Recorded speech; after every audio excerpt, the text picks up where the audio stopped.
Construir o universo cinematográfico Marvel não foi uma tarefa nada fácil. Por mais de 10 anos, o Marvel Studios precisou elaborar uma narrativa que se relacionasse com vários filmes, e não há dúvidas de que deu muito certo. Mas o que seria o MCU sem os atores? O Chadwick Boseman, por exemplo, poderia ter interpretado outro personagem naquele universo, da mesma forma que o Chris Pratt, a Lupita Nyong'o, Sebastian Stan e muitos outros. Neste vídeo, eu vou te contar quais são os atores da Marvel que quase interpretaram diferentes super-heróis. Eu sou o Vitor Lisita e você tá na Fatos Nerd.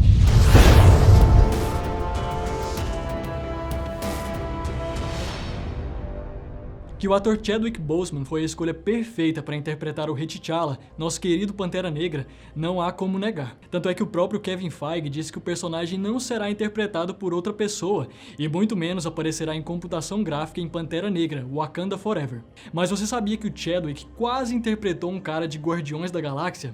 Em entrevista ao The Hollywood Reporter, a diretora de elenco Sarah Finn revelou que o ator fez teste para o papel de Drax. Acabou que o personagem ficou nas mãos do Dave Bautista e vamos combinar que ficou melhor assim. Só que o Chadwick não ficou de mãos abanando. Durante o teste para interpretar o Drax, ele impressionou tanto a equipe que seu nome ficou na mente dos executivos do Marvel Studios por um bom tempo. A única questão era quem Chadwick poderia interpretar. Foi então que ficou definido que o Pantera Negra apareceria em Capitão América Guerra Civil, e a primeira pessoa em quem a equipe pensou foi justamente nele. O ator estava no tapete vermelho do filme Get On Up, a história de James Brown, quando ninguém menos que Kevin Feige e os irmãos Russo ligaram para o agente dele dizendo que queriam que o T'Challa fosse interpretado pelo Chadwick.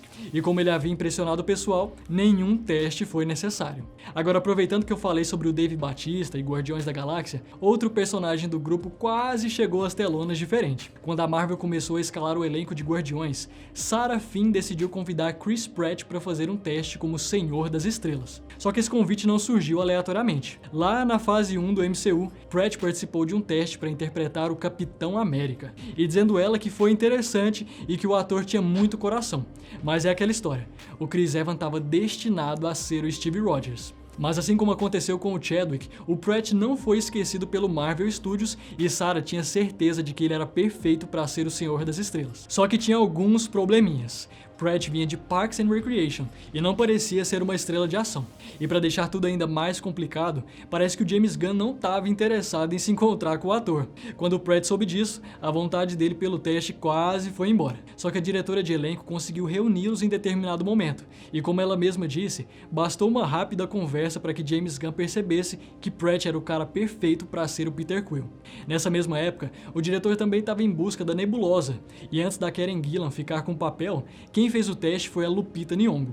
De acordo com a Sarah Finn, a atriz já estava no radar da Marvel bem antes de ganhar o Oscar por 12 anos de escravidão. E quando Pantera Negra começou a ser desenvolvido, a Lupita nem precisou fazer o teste. Como a Marvel a considerava um talento incrível e excepcional, e não estava errada, ela recebeu uma oferta direta para interpretar a Nakia. E por falar na Karen Gillan, o destino dela no MCU quase foi diferente também.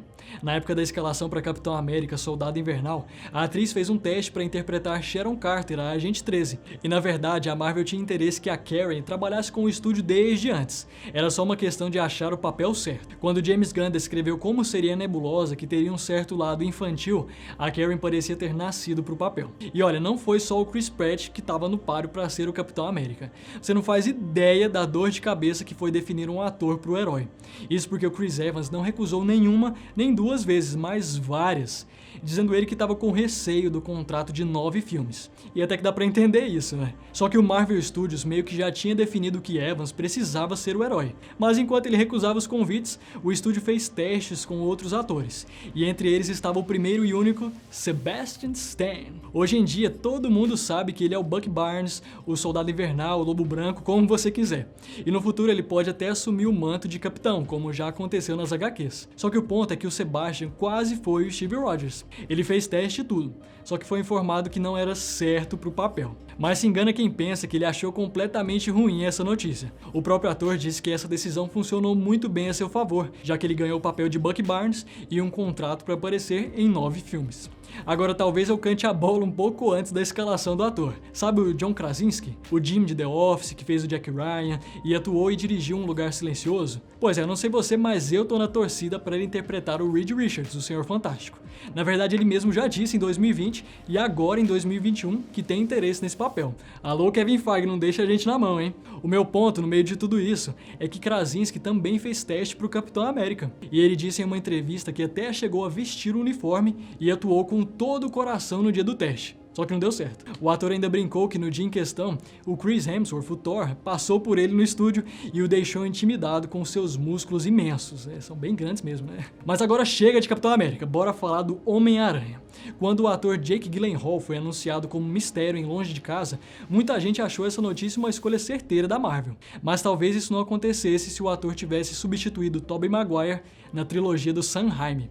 Dá pra acreditar que isso foi uma possibilidade? Depois do sucesso do primeiro Homem-Aranha, o Tobey Maguire acabou se machucando durante as filmagens de Seabiscuit, Alma de Herói, e a Sony chegou a considerar substituir o ator para dar continuidade à produção do Homem-Aranha 2. É a Sony fazendo Sonyzice, né? E olha, graças a Deus eles preferiram esperar o Tobey se recuperar ao invés de fazer essa troca. Mas enquanto ainda pensavam na substituição, vários atores foram cotados para dar uma cara ao Peter, e entre eles estava o Jake Gyllenhaal. O cara até confirmou isso em uma entrevista ao Yahoo, e ainda disse que teve algumas conversas com o estúdio, dizendo ele que foi só um dos atores cotados, mas os rumores são de que Gyllenhaal estava no topo da lista. E só a título de curiosidade, nos anos 90, ninguém mais ninguém menos que Leonardo DiCaprio foi o favorito para ser o Homem-Aranha em uma produção do James Cameron. Enquanto isso, o Falcão também não fica de fora de toda essa bagunça envolvendo atores. Para começar, o Anthony Mack quase não interpretou o personagem.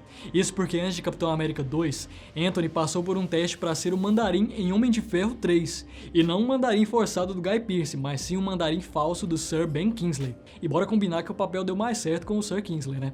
A questão é que o teste do Anthony abriu portas para que ele se encontrasse com Joey Russo, um dos diretores de Capitão América 2. E quando isso aconteceu, o cineasta viu que o ator tinha carisma e uma capacidade de transmitir integridade que não é fácil de encontrar em outros atores. A escolha foi tão certeira que agora ele assumiu o manto de Capitão América. Aliás, nessa aventura para achar o Falcão, o ator Michael B. Jordan chegou a conversar sobre interpretar o personagem, mas acabou que também não deu muito certo. Na mesma época, ele quase foi o Harry Osborn em O Espetacular Homem-Aranha 2, só que o papel ficou com o Danny DeHaan e Jordan se tornou o Tocha Humana no Quarteto Fantástico de 2015. Aquela bomba. A sorte dele foi que a redenção logo bateu a porta e ele pôde fazer um show como Killmonger em Pantera Negra. Será que a Marvel vai dar um jeito de trazê-lo de volta na sequência? Já me dizem nos comentários. E olha, nem mesmo o Tony Stark fica de fora dessa lista. Acho que todo mundo já ouviu falar na história de que o Tom Cruise foi considerado pro papel e coisa e tal. Só que ele não foi o único. Antes de ser Justin Hammer em Homem de Ferro 2, Sam Rockwell recebeu uma ligação de ninguém menos que Jon Favreau